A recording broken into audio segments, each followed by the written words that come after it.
Egaa ani Jawaarii wajjin hiriyaadha. Bara baay'ee wal beekna. Gaafa inni barataa waggaa lammaffaa ture bara 2005 irraa kaase beekaani mucaa xiqqaa ture gaafa san. He was brilliant. Calqabumarraayyuu gaafa san irraayyuu nama dandeettii qabu nama dubbachuu danda'u akka ta'e argee yuunivarsiitiin inni keessatti baratu suni bakka humnoonni gurguddaan kun warra ummatoota biraa irratti basaasa itti leenjifatan intarastii isaanii itti guuttatan waan ta'eef isuma afaan kiyyaan waan itti himee ture. Waan bakka gaarii carraa rabbi sii kennee barataa jirta. Jarri kun si guddisanii immoo gaaf tokko ekspertii biyya Oromooti jedhanii Oromoo irratti akka sun duulchifne eeggadhu jechaani ture gaafa inni xiqqaa jechaadha. So yeroo dheeraaf wal beeknaa yeroo dheeraaf mari'ataas turre yaada isaa ilaalchi isaa sirriitti beekaa sirriitti hubadhaa. Yaada isaa irrattis baay'ee wal falmine irraa kiyya irrattis wal falmine irraa wal falmaas turre. Akkuma Dr. Alamaayoon jedhe Jawaar fundamentaalii Itoophiyaan haa turtu haa jiraattu kan jedhu kana inuma qaba calqabumarraa. So hawaasa keenyaaf garuu ifa amma godhe malee duraan godhaan turre. Maaliif duraan yeroo miidiyaa irratti gaafatamus yaadni Oromoo keessa jiru lamatu jira. Gargariin walabummaa barbaadaa gargariin immoo Itoophiyaa dimokiraatessina jedhaa yaada kam qabda yoo jedhanii gaafatan VOA irratti yeroo adda addaa gaafatamee dhagaheera. Ani humna Oromoo empower gochuudha malee kanaafis kanaafi miti kan jedhu akkasitti ibsaa ture. Kanaaf hawaasni yaadni Jawaar isaa kamtu qulqulluudha kan jedhu hagamma hubataan turre innis ibsaan turre waan ta'eef. Garuu immoo inni yaada isaa warra wal beeku biratti baay'ee ibsaa ture. Keessattuu immoo dargaggeeyyii dirra isaa hunda isaatu even leenjisaa ture. Akka dargaggoon waan Itoophiyaa jedhu kana fudhattu. Ijoolleen International Oromo Youth Association keessa jiran kana ragaa bahuu ni danda'u yoo dhugaa dhugsan malee. Ansirratti beeku. CD gara 36 akka sarkaa qaba. Qabsoo karaa nagaatiif Itoophiyaa dimokiraatessuun akkamitti bu'aa akka qabu ijoollee ittiin leenjisaa tureera. And it was his core belief. Ittuma amana. Waan inni itti amanu ittiin amanin jechuun hin danda'amu. Garuu itti amanuu isaa beekanii hawaasni immoo inni deeggaramu yaada kana hin deeggaru jedhee kalaallachuu qabu hawaasa. Hanga ammaa wanni Oromoo jalaa baay'ee dhokate keessattuyyuu alaabaa ABO qabachuun namoota waan Oromoo hojjetanii sabboontotuma guutuu walabummaa Oromiyaa barbaadan mirga Oromoo guutuu deebisuu barbaadan waan uummata keenya keessatti fakkeesseef namoonni baay'een ilaalcha ijoollee nama hedduu Jawaar qofa miti baay'isee. Yaadattee yoo ta'e bara 2016 irraa keessattuu 15 16 17 haga gaafa 18tti OMN irra sagantaa Raabaadorii jedhu kan maqaan isaa kana qabu dabraa ture. Sagantaa san irratti sabboontota Oromoo keessaa warra silaa walabummaa barbaadan jiru keessaa nam tokko achitti dhiyaatu agartanii beektan. Very minimum yookaan argitanii jiraattan ta'e. Hundeen wanta sanii maalirra madda? There was a tactical approach. Akkamitti saba Oromoo kanaa waa'ee Itoophiyaa dimokiraasuu fudhachiisuu dandeenya kan jedhu marii ture. Annan beeka. Because I was part of this. Ijoollee kanaa wajjin yeroo baay'ee waan diil godhuuf tactically akkamitti Oromoo waa'ee dimokiraasii kana fudhachiisuun danda'ama kan jedhu it was a media campaign. Hedduun gruppiin isaanii kan amma haga tokko gargar bahee fakkaatee mul'atu kun waan yaaduma wal fakkaatu qabaachaa turan. Tokko ABO'n akka malee naashinaalistii waan ta'eef warra humnata Amaaraa fa'aa wajjin walii tumsuudhaaf nu mijatu. So humna Amaaraatii wajjin walii tumsuun malee immoo dimokiraasii fiduun akka malee ulfaataadha. Kanaaf dhimma ABO kana akka inni baay'een dhaadheffamne sagalee warra akkasii qabu kana injiraami direct ukkaamsu danda'u akka inni miidiyaa appearance hin arganne gochuun taaktika tokko ture. ABO irraa immoo haasa'uu dhabuun taaktika lammaffaa ture jechaadha. Don't talk about it because faallaa isaas yoo haasoftee hawaasni kaayyoo isaa ejjennoo jaarmichaa waan jaallatuuf nutti bu'aa kan jedhu kun akka taaktikaatti baafame. Alaabaa isaa immoo qabannee uummanni waan jaallatuuf alaabaa isaa kanaan uummatatti dhiyaachuu nu dandeessisa kan jedhu taaktika lammaffaadha. Sadaffaan immoo tuyyuu warra dimokiraasii Itoophiyaa keessatti qabsaa'an keessaa isa kamtu filannoo nuu ta'a kan jedhutu dhiyaate jechaadha. ABO'n filannoo tokkoffaa ta'uu waan hin dandeenyeef maal haa goonure jaarmoota Oromoo isa jiran keessaa kam haa deeggarru kan biraa haaraa dhaabnamoo kan jedhu kun diskashinii ture. Egaa OFC'n mormituu TPLF ture garuu ammootu yeroo baay'ee hidhamaaraa hooggansi isaa rakkoo keessa jira akka jaarmaatti sirriitti hin gurmoofne diinagdeen qabu bultiinsa keessatti mooxannoon qabu Kanaaf inni kun jijjiirama fiduu irratti humna gahaa waan hin qabneef OFC deeggaruun hin baasu kan jedhu ta'e. Akka sadaffaatti kan diinagdees qabu kan caasaallee ijaaratee aangoos mi'aa isaa beekee baratee diinagdees harkaa qabu kan miseensa hedduus gara miliyoonatti lakkaa'amu harkaa qabu OPDOdha. So the best alternative OPDO filannaa kan jedhu irra kanarra gahe jechaadha. Maaliif Itoophiyaa tursiisuun silattuu filannoo waliigalaa ture akkuma amma inni jedhaa jiru kanatti garuu uummata keenya biratti akkasitti hubatamaan turre. Kanaaf OPDO'n tun immoo uummata keessatti jibbamtuudha. Isiin akka jaalatamuu dandeettu haa goonuu kan jedhu ture jechaadha.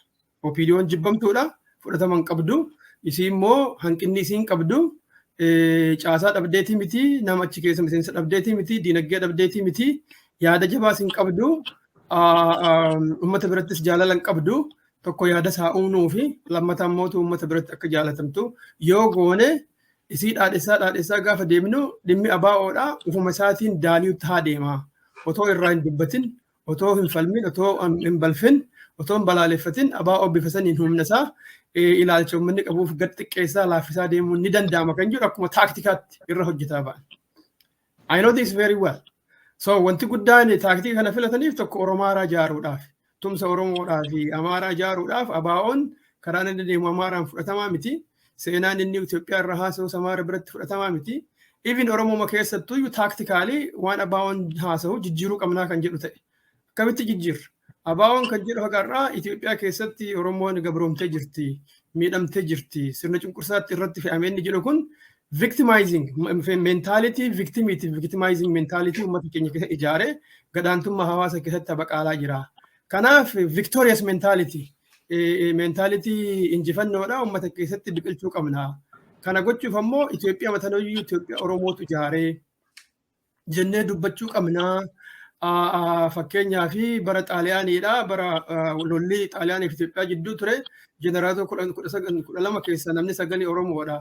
Garuu ammoo Oromoon galata hin arganne Itoophiyaa kana keessatti yoo jenne Itoophiyaayyuu kan ijaare Oromoodha. Oromoon uummata ammataadha, jaalataadha yoo jenne sabni kun waan pozitiivii kana fudhatee isa kaan akka didu goona. Kanaan karooraa fi kaayoo ABO'n amma haga ammaa deemuun kana uummata irraa yoo jijjiirre Itoophiyaan ijaaramuu barbaannu kun in democratic base akka yaada jaraatitti dhufuu ni danda'a kan jedhu ture jechaadha. So there was no akkuma Dr. Alamaayoon jedhe Jawaar ilaalchisaa takka hin jijjiiramne. An beeka. Inni lammaffaadha. Egaa kun waan kaayooti jechaadha. Bakka gahuu barbaadan irratti taaktika isaan deemuu ittiin barbaadan ture. Lammaffaan ammoo egaa bakka kana gahuudhaaf akkamitti qabsoofnaadha. Qabsoon karaa hidhannoodha Itoophiyaa dimokiraatessii san tursiisuu hin dandeettu. Diiguu dandeessi jechaadha.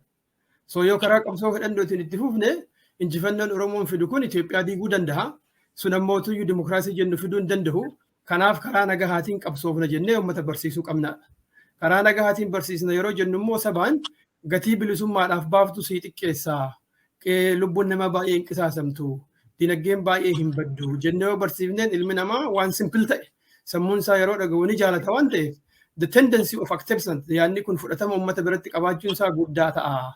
Inni karaa hidhannooti jennu kun wareegama guddaa nama baasisaa. Wareegama guddaa baasuun immoo tuyyuu booda yoo milkiillee hin finne uummanni keenya bilaashatti dararamaa kan jedhu kana egaa warri walabummaa jedhu kun hundumtuu isin sobaa dhugaa miti garaa isaa keessatti isaan hundumtuu Itoophiyaa yaaduu jennee yoo itti himne sabni kun bilaashatti isin fitu malee isin ajjeesisu malee ittuun amanan yoo jenneen nurraa fudhatanidha. These were the tactical approaches that were designed. So sabni kana beeka hin beeku. Dhugaa dubbachuudhaaf uummanni Oromoo kana hin beeku. Maaliif? Dhugaa dubbachuun Oromoo keessatti baay'ee waan hin dagaaginiif namni baay'een sodaatee ukkaamamee otoma beeku cal'isa jechaadha. Yaada kana osaa keessatti bara 2016 from victimizing mentality to victorious mentality kan jedhu kora osaa kan bara 2016 biyya Awurooppaatti ta'e dura ta'an yeroo sanii Dr. Heenok Gabbisaa ture. Teemaan isaa guutuun akkamitti Oromoo sirna waa'ee sirna gabrummaa otoo hin ta'in sirna injifannoo akka duraan Itoophiyaa ijaarre jedhu kana barsiifnaadha. You can reference back in 2016 teemaan Osama al-Akatur. Why ideologically Dr. Heenok fi Dr. Jawar waan yaada tokko waliin qoodamaniif teemaa kana isaantu fide osaayyuu almost yaada OPDO achi keessatti dagaagsamaa dhufe jechaadha. Hawaasota keenya keessattis bifuma wal fakkaatuun ergaa yaada kana faffacaasuun calqabameen booda even sadarkaa hawaasotaatitti koreelee Oromoo keessa namni seenu warra sabboonummaa dhaadessu, warra abaa'oo deeggaru, warra yaada abaa'oo deeggaru otoo hin ta'in namoota biraa akka ta'an dhiibbaan guddaan godhamee bara 2015 irraa almost haga gara 2018tti really dhugaa dubbachuudhaaf bifa nama gaddisiisuun hawaasonni keenya kunuyyuu infiltreetoroota warra yaada OPDummaatii fi Itoophiyummaa kana faarsuun hedduun isaa qabatamaa dhufe jechaadha. Har'allee effekti san keessaan baane miti. That is a fact. So har'allee har'uma kanayyuu jaarmoota keenya kanniin wanni laamshessee biyya alaatitti hiriira bahuu nu dhowwaa jiru cinaadhaan dhimma akkasii kana jira jechaadha. So OPDO'n akka malee harka naqattee Oromoo keessa harka malee harka galfattee Jawaar mataan isaa amaneera. Waggaa 9 guutuu gaafa biyyatti galee OPDO wajji hojjetaa ture waggaa 9 guutuu. Ani wanneen hojjedhu namaan jaalatamuu dhabee otoo hin ta'in ijjennoo kan koo gaggeessaa jedhee himeera. So ijjennoon isaa takka hin jijjiiramu. Inni har'a jedhullee inni harma jedhaa jiru kunis waanuma duraan itti amanaa ture ani waan sirriitti isa beekuuf yoo barbaachisaa ta'e anaaf inni bakka takkatti miidiyaa irratti wal falmuu ni dandeenya. Any of these things akka inni haaraa waan ta'eef tokko kana. OPDO dhaadessuun illee taaktikuma itti akkuma duratti isiniin jedhe kana yaadamee filatamee duraanuu itti yoonna jedhe. An akka amma yaadutti wanni natti mul'atu jaalala onnee keessaa OPDOf qabu Jawaar duraanuma qaba. Amma jaalala onnee OPDO qabu santu kafaa keessa seenaa jira jedheetiin yaadaan. Kanatti mul'atu jechaadha. Malee Jawaar yaada isaa hin jijjiirre, qabsoo karaa nagahaa jedhus hin jijjiirre, Itoophiyaa tiksine jedhus hin jijjiirre, alaabaa Oromoo waan biratti namni arguuf duraaniin abaa'oodha sehaniin, miseensa abaa'oo sehaniin, miseensa nama sabboonummaa fi walabummaa Oromiyaa, birmadummaa Oromoo deeggaru hawaasni keenya itti fakkaate malee he was not supporting it. In fact, walgahii osaa bara 2012 irratti ani walabummaa Oromiyaa hin deeggaru. Imagine this is an intellectual space. Hin deeggaru yoo jaalattanis yoo jibbitanis ani dhugama isinitti himaa waan itti namanne hin deeggara jedhee isinitti himu jedhee dubbateera in public. Garuu publikiin kenna beeka? No. Sabni biraan hin beeku. So kanaafi Jawaar ejjennoo isaa waan deeggara hin qabu. Ammas tendensiin isaa wanni inni gama OPDOtti dabuuf, wanni inni PP mataasii OPDOdha jedhee yaaduuf, wanni PP'n jaarmaa Oromooti jedhee yaaduuf simpatii qaba OPDOdhaaf. Gara nyaattoo qaba jechuudha. Gara nyaattoon kun waa baay'eedhaan walii hidhama. Akkuma namni baay'een hin beeku ta'a. Gaafa barataa tures, gaafa qorannoo gaggeessus, asii gaafa biyya deddeebi'us namoota inni bira taa'aa ture beekan fiizikaalii warra hooggantoota OPDO. Kanaafi dubbiin tun saba keenya keessatti qulqullooftee ol baatee waan hin dubbataminiif malee yaadni isaa kanuma ture. So gaafa biyyatti namni marti galee 2018 kana injifannoon dhufeera jedhee namni mirqaanaa tures ajandaan keenya kana booda waa'ee misoomaati. It's only about development. Bilisummaan dhufteerti jedhee kan dhaadhasaa tureef waan kanatti amanuuf. Walumaa galattu Itoophiyaa keessatti dimokiraasiin isaan baanan kun jechaadha. Jiraannaan OPDOnis akkasuma jetti baay'isee. If you remember the whole program of OPDO, already walqixxummaan sabaa sablammootaa dhufteera, dimokiraasiin dhufeera kana booda waa'ee misooma haasofnaa kan jedhu. So he just continued what OPDO says. Watakkaa garaagarummaa takkayyuu hin qabu jechaadha. Kan seenaa duubee Dr. Alamaayoon kaasee ilaalcha kanarraa kan ka'e duraanuyyuu Itoophiyaan tun itti fuftiin jiraatti jedhu irraa kan ka'e humnoota Amaaraa kanaa wajjin walitti siquu baay'ee yaalaa ture. In fact 2007 irraa qalqabee aga gaafa 2013 waggaa 6 guutuu dhiisi Jawaar wanni kun hin baasu.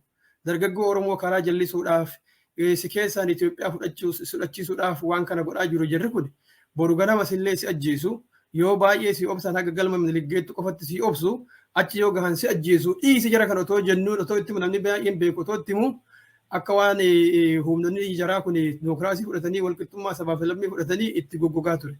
That itself is because of his core belief Ethiopia will continue. Jara wal jaalatee jarri isaan jaalatanii otoo hin tahin Itoophiyaan itti fuftii waan ta'eef namoota kana hojii jiraachuu deemna kanaafuu itti maxxanuun narra jira kan jedhu baay'ee akka malee persuasionii kanatu isa dogoggorsiisa jechaadha. So ammas dogoggorri kun bakka malee isa geessaa jira akka nama mul'atutti akkuma argaa jirtan sabni bal'aan Oromoodha Niizerlaandii keessatti yaanni inni uummanni itti dubbatuu fi yaanni Jawaar deemuun adda adda. So faallaa uummataa faallaa hawaasaa deemaa jira jechaadha. Alaabaan inni jala taa'e mallattoo bilisummaa, mallattoo birmadummaa, mallattoo hegeree Oromooti. Wanni inni haasa'u waa'ee kaayoo faallaa qabsoo saniiti. Alaabaa uummanni jaalate kana. So it's contradictory. Amma humnaan waan anamanu narraa fudhadhaa jedhaa jira malee uummataan.